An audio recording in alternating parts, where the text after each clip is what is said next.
Chapter 10 straight line है और इसके बारे में पहले कुछ जनरल सी बातें जान लेते हैं। ठीक है, एक दो चीजें तो हमारे पास पहले से ही हैं।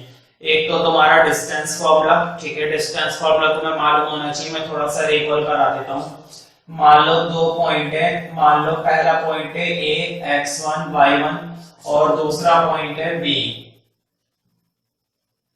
x2 y2 और तुम्हें डिस्टेंस निकालना है a से लेकर b तक का। क्या निकालना है तुम्हें? डिस्टेंस। a पॉइंट से b पॉइंट तक का तुम्हें क्या फाइंड आउट करना है? डिस्टेंस। तो देखो डिस्टेंस फॉर्मूला लगाएंगे। डिस्टेंस फॉर्मूला लगाना बहुत आसान है, ठीक है, तुमने 10th क्लास में पढ़ा भी होगा। फॉर्मूला होता है y2 माइनस y1 का square plus x2 minus x1 का स्क्वायर। एक फॉर्मूला तो ये नोट कर लो। एक फॉर्मूला जो और पुराना तुमने पढ़ा था वो भी तुम्हें नोट करना है। a पॉइंट है x1 y1, b पॉइंट है x2 y2 और c पॉइंट है x3 और y3, ठीक है। और तुम्हें ट्रायंगल का एरिया निकालना है। अब देखो ट्रायंगल का एरिया का फॉर्मूला होता है एरिया ऑफ ट्रायंगल 1/2। मैं तो इस फॉर्मूले को इस तरह से कराता हूँ टेक्निकली, वरना याद रखना थोड़ा सा मुश्किल होता है बच्चों के लिए। तो देखो तुम्हें भी ऐसे याद रखना है 1/2। पहले मॉडुलस लगा लो और मॉडुलस के बाद x y minus y, x y minus y, x y minus y। अब देखो मैं कैसे फिल करूंगा 1 2 3 2 3 1 3 1 2। अब देखो गिनती कैसे याद रखनी है। पहले तुमने 1 से शुरुआत करी 1 2 3, अब 2 से करो 2 3 1, अब 3 से करो शुरुआत 3 1 2, है ना। इस तरह से शुरुआत करे करो और ये फॉर्मूला तैयार हो जाता है। एक कांसेप्ट तो हमें पहले से मालूम होगा, कोलिनियर। कोलिनियर हम उन पॉइंट्स को कहते हैं जब एरिया क्या आता है 0। कोलिनियर का मतलब होता है अगर तीनों पॉइंट किसी एक ही लाइन के ऊपर आ रहे हैं। मुझे बताओ अगर तीनों पॉइंट किसी एक ही लाइन के ऊपर आ रहे हैं तो क्या कोई ट्रायंगल बना? कोई ट्रायंगल नहीं बना। तो उस केस में ट्रायंगल का एरिया क्या हो जाता है? 0, ठीक है। तो ये दो फॉर्मूले नोट कर लेना, डिस्टेंस फॉर्मूला और ट्रायंगुलर फॉर्मूला। स्टार्टिंग की एक्सरसाइज में बेसिक फॉर्मूला यही है, बाकी अभी स्लोप का आएगा वो मैं तभी बता दूंगा, ठीक है।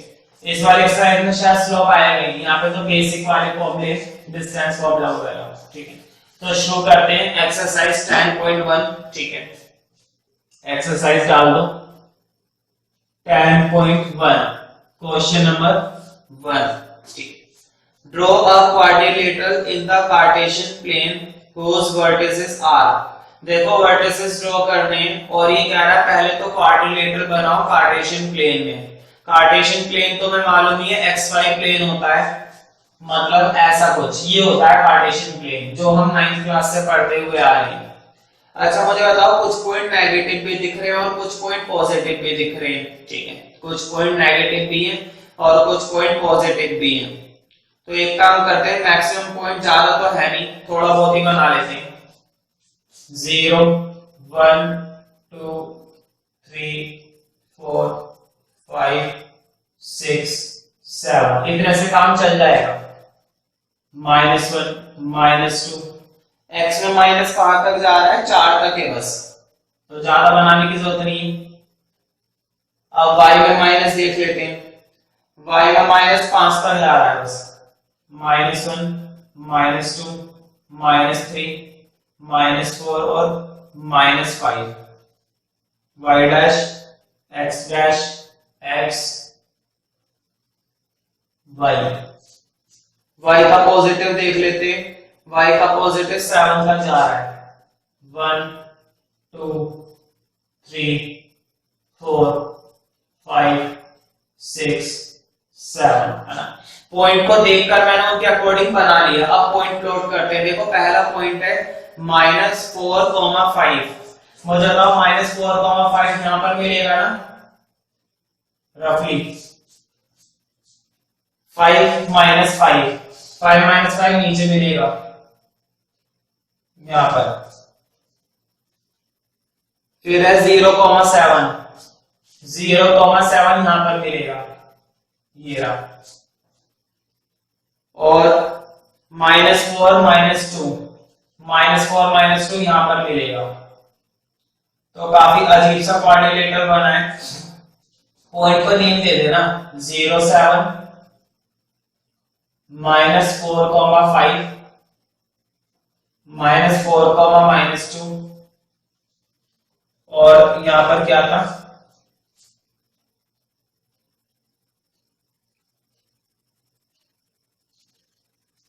5 -5। तो इसको जब ज्वाइन करेंगे तो तुम्हें क्वाड्रिलेटरल बनता हुआ दिखाई देगा। ये बन गया क्वाड्रिलेटरल। थोड़ा अजीब सा बना है, मेरे से गलती होगी ना, टेढ़ी हो गई लाइन। बाकी जब स्केल से बनाएंगे तो सीधी बनेगी। ये बन गया क्वाड्रिलेटरल। इसको नेम दे दो A B C D, A B C D, ठीक है। अब वो कह रहा है फाइंड करो इसका एरिया। देखो एरिया मैं तुम्हें दिखा रहा हूं, फाइंड नहीं करूंगा क्योंकि तुम्हें खुद से करना चाहिए। एक काम करो, एरिया फाइंड करने के लिए इसके बीच में एक डायगोनल बना लो। इसके बीच में डायगोनल बना लोगे तो आसानी हो जाएगी। अब देखो डायगोनल बनाते तुम्हें कितने ट्रायंगल दिखाई दे रहे होंगे, 2 ट्रायंगल। देखो बोर्ड पर, एक तो ऊपर वाला ए बी सी और एक नीचे वाला ए डी सी। मुझे बताओ ट्रायंगुलर फॉर्मूला लगाकर इन दोनों ट्रायंगल के एरिया निकल आएंगे ना? ट्रायंगुलर फॉर्मूला लगाकर, अब ये जो मैंने दिखाया था ट्रायंगुलर फॉर्मूला 3 पॉइंट वाला, तो दोनों के एरिया निकल आएंगे। ध्यान से करना, कैलकुलेटिव है। दोनों के एरिया निकालना और उन दोनों के एरिया को जोड़ देना, दोनों के एरिया को जोड़कर कर देना। वीडियो पॉज करके इसको अभी के अभी कर लो, ठीक है। अगर नहीं होता है तो मुझसे क्लास में जरूर पूछ लेना, वैसे हो जाएगा। कैलकुलेशन थोड़ा सा ध्यान से करना, हो जाएगा। ध्यान से फॉर्मूला लगाना और ये तुम्हारी मर्जी, तुम किसी भी पॉइंट को कुछ भी मान सकते हो। जैसे पहला पॉइंट x1 y1, दूसरा पॉइंट x2 y2, तीसरा पॉइंट x3 y3। तो इसको मान लो। जब नीचे वाले के लिए काम करना तो इनको वही रहने देना, x1 y1 x3 y3, इसको मान लेना x2 y2, ठीक है। फिर नीचे वाले ट्रायंगल पे लगा देना, ठीक है। तो इसको अभी कर लो वीडियो पॉज करके। फिर नेक्स्ट क्वेश्चन देखते हैं, क्वेश्चन नंबर तुम्हारा 2, ठीक है। तो देखो नेक्स्ट क्वेश्चन कई बार आ चुका है, ऐसी बात नहीं है, कई बार आ गया सेकंड क्वेश्चन और थोड़ा सा अजीब सा है। The base of an equilateral triangle, the base of an equilateral triangle with side 2a। कोई इक्विलेटरल ट्रायंगल है जिसकी साइड क्या बता रखी है, 2a। तो बताओ तीनों साइड कितनी होगी, 2a ना, side 2a। Lie along the y axis. पहले हम बना लेते हैं। क्वेश्चन ने कहा है कि कोई इक्विलेटरल ट्रायंगल है, ये हो गया इक्विलेटरल ट्रायंगल, इसकी साइड क्या बता रखी है, 2a। अब अगर एक साइड 2 है तो तीनों भी 2a ही होंगी, क्योंकि इक्विलेटरल ट्रायंगल में तीनों साइडें कैसी होती हैं, सेम। अब क्वेश्चन ने कहा है इस ट्रायंगल का बेस किससे चिपका हुआ है, y एक्सिस से। इस ट्रायंगल का बेस किससे चिपका हुआ है, y एक्सिस से। देखो ध्यान से पढ़ो। The base of an equilateral triangle with side 2a lies along the y axis। इस ट्रायंगल का बेस किसके साथ लाई कर रहा है, किसके साथ लाई कर रहा है, y एक्सिस के साथ। और तुम्हें मालूम है ये होता है y एक्सिस, y एक्सिस हमारा ये होता है, ठीक है। तो मैं यहीं पर ही बेस चिपका रहा हूं। देखो कैसे बनाएंगे बेस।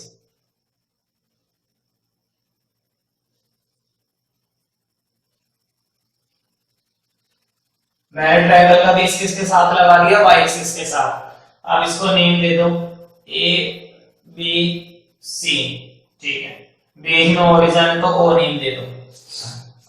पता है तुम्हें मैंने ट्रायंगल यहीं पर ही क्यों चिपकाया, y एक्सिस पर। देखो y एक्सिस तो ये पूरा है, यहाँ पर भी तो बना सकता था। देखो यहाँ पर भी तो बना सकता था ट्रायंगल, नीचे भी बना सकता था, क्योंकि क्वेश्चन में अभी आगे देखो आगे क्या लिखा हुआ है, y axis such that midpoint of the base is at origin। Question ने कहा है कि जो बेस का मिड पॉइंट है वो किस पर आना चाहिए, ओरिजिन पर। ओरिजिन पर तो तभी आएगा ना जब मैं उस पर चिपकाऊंगा ओरिजिन पर, ठीक है। अगर मैं इस ट्रायंगल को वहां की बजाय यहां पर चिपका लेता तो क्या बेस का मिड पॉइंट ओरिजिन पर आ रहा है? ओरिजिन तो अलग हो गया, ठीक है, तो यहीं पर बनाया जाना बहुत जरूरी था ये डायग्राम। तो ये इसका मिड पॉइंट है। आगे देखते हैं, find the vertices of the triangle. Vertices पूछिए, वर्टिसेस तो हमें मालूम होंगे, ट्रायंगल के वर्टिसेस ये कहलाते हैं, ये पॉइंट्स। अच्छा मुझे बताओ, ध्यान से देखना बोर्ड पर, अब से बोर्ड का काम है, आधा क्वेश्चन तो ये बोर्ड पर वैसे ही हो जाएगा फिगर में। देखो तीनों साइड हमें क्या बता रखी है? 2a 2a, और ये पूरी साइड भी कितनी बता रखी है? 2a। देखो इस ये है ना 2a, ये वाली साइड ही तो बताइए 2a, ये भी 2a और ये भी 2a, तीनों साइड हमें क्या बता दी? 2a, ठीक है। अब क्वेश्चन ने हमें बताया था इसका जो मिड पॉइंट है वो किस पर है? ओरिजिन पर। मिड पॉइंट किस पर है? ओरिजिन पर। तुम्हें ये जरूर मालूम होगा, अगर मैं तुमसे कह रहा हूं एक लाइन है 4 सेंटीमीटर की, मिड पॉइंट बीच में है, तो बताओ कितना कितना चला जाएगा? 2 2 ना। मिड पॉइंट का मतलब यही तो होता है सेंटर, बिल्कुल, और सेंटर का मतलब है आधा आधा, ठीक है। अब मुझे बताओ पूरी डायमेंशन 2a है, पूरी डायमेंशन 2a है, तो सर ये डायमेंशन कितनी हो गई बताओ? अब मैं फिर से रिपीट कर रहा हूं, मान लो पूरी डायमेंशन 2a थी, बीच में मिड पॉइंट है, तो ये a और ये a रह गया ना, ये a और ये a रह गया। मुझे बताओ यहां से लेकर यहां तक का डिस्टेंस a रह गया, यहां से लेकर यहां तक का डिस्टेंस a रह गया, पूरा मिलाकर कितना हो गया? 2a। कोई डाउट तो नहीं है ना इसमें? देखो o हमारा मिड पॉइंट था, मिड पॉइंट है तो a ऊपर a नीचे, आधा आधा कर दिया, इसलिए आधा आधा सिर्फ हमने इसलिए करा है क्योंकि o हमें क्या बता रखा था? मिड पॉइंट बता रखा था। अब देखो आगे का काम कैसे करना है। क्वेश्चन ने हमसे वर्टिसेस पूछे थे, तो मैं ये बात जरूर मालूम होगी, B के वर्टिसेस। देखो B पॉइंट किस पर आ रहा है? x एक्सिस पर, और तुम्हें मालूम होना चाहिए x एक्सिस पर ये पॉइंट होता है x, 0। हमेशा x एक्सिस पर क्या पॉइंट मिलता है? x, 0, ठीक है। अब देखो C, अब तुम्हें ये भी मालूम होना चाहिए y एक्सिस पर हमेशा ये वाला पॉइंट मिलता है 0, y। कौन सा पॉइंट मिलता है हमेशा y एक्सिस पर? ये वाला पॉइंट। ध्यान रखना, अगर कोई पॉइंट x एक्सिस पर होता है तो वो ये होता है, अगर कोई पॉइंट y एक्सिस पर होता है तो वो ये होता है 0, y। अब मुद्दा ये कि ये x और y की वैल्यू निकालनी है मुझे।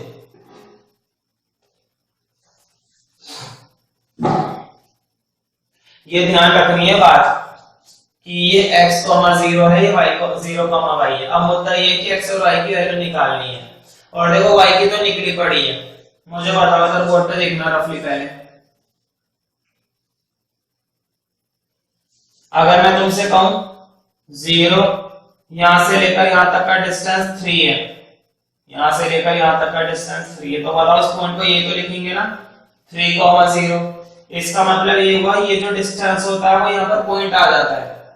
अब मुझे बताओ अगर यहां से लेकर यहां तक का डिस्टेंस 4 है, तो बताओ इसको ये तो लिखेंगे 0, 4। इस पॉइंट को क्या लिखेंगे? 0, 4, और नीचे की तरफ है -4, मतलब तो इसको ये तो लिखेंगे 0, -4, ठीक है। आप देखो इधर, देखो 0 से लेकर यहां तक का डिस्टेंस क्या है? a है ना, ये रहा देखो a, तो मैं y की जगह क्या पुट कर रहा हूं? a। कोई डाउट नहीं है। आप देखो 0 से लेकर यहां तक का डिस्टेंस भी क्या है? a, लेकिन कोऑर्डिनेट में नीचे क्या आता है? -a। माइनस सिर्फ इसलिए लगाया है क्योंकि नीचे का कोऑर्डिनेट कैसा होता है? नेगेटिव, ठीक है। अब देखो दो वर्टिसेस तो आ गए, बस एक ही वर्टिसेस बाकी है x, और अब वो देखो कितनी आसानी से निकलेगा।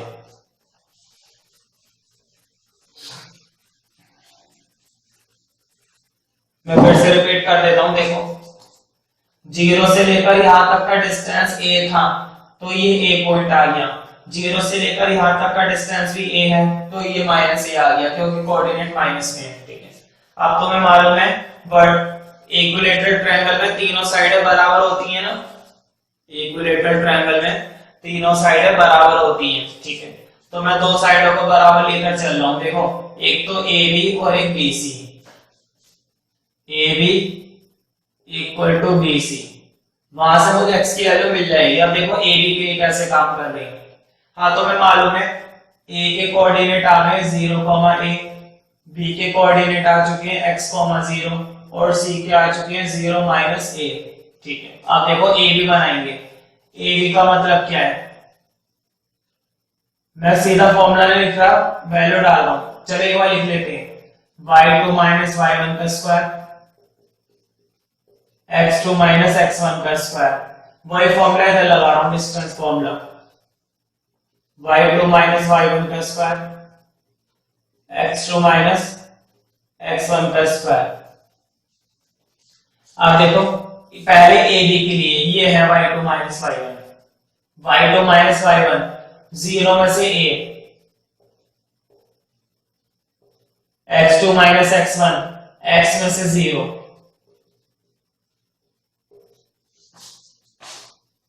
y2 - y1 माइनस a में से -0, x2 - x1 0 में से x।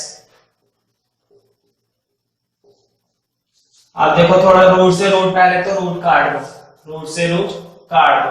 देखो -a 0 की तो कोई वैल्यू नहीं है, -a का स्क्वायर क्या हो जाएगा, a स्क्वायर।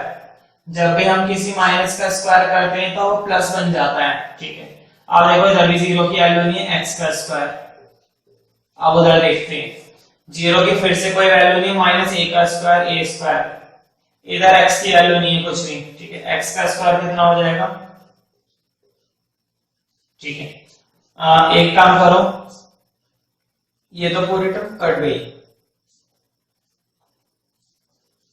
ये वाला रिलेशन तो सेम आ रहा है, यानी कि मुझे तीसरे रिलेशन पे डिपेंड रहना पड़ेगा। देखो दोनों तरफ से बिल्कुल सेम आ रहा है रिलेशन, यहां से तो कुछ वैल्यू मिल नहीं पाएगी, मुझे एक साइड की और हेल्प लेनी पड़ेगी ए सी की, है ना। अभी तीसरी साइड बाकी है, तो मैं मालूम है ना ट्रायंगल की तीनों साइडें कैसी होती है, बराबर। तो मुझे एक साइड की और हेल्प लेनी पड़ेगी, और एक साइड निकालने की जरूरत नहीं है। ठीक है, कंप्लीटली दोनों साइडें, ये डिस्टेंस तो हमने बराबर रख दिया, और दोनों का डिस्टेंस कितना बता रखा है हमें, मुझे बताओ। ए बी बी सी का डिस्टेंस तो हमने ये बनाया है, और ए बी बी सी तीनों साइड बता कितनी रखी है, 2a ना। तीनों साइड हमें कितनी बता रखी थी, 2a बता रखी। तुम देख सकते हो, देखो A B B C equilateral में बराबर होती है, बराबर लेकर चले। ये दोनों साइड कितनी बता रखी है, 2a 2a 2a 2a, तीनों साइड कितनी बता रखी है, 2a। तो मैंने इक्वल टू 2a लेके नहीं चला। अब किसी एक कॉम्बिनेशन को बराबर कर लेना, a square plus X square equal to 2a। अब देखो कैसे सॉल्व करेंगे, एक काम करो, 2a को इधर ले आओ, a square minus 2a plus X square equal to 0। ठीक है, अजीब सा आ गया ये तो थोड़ा, इसको देखते हैं 2a का क्या करना है।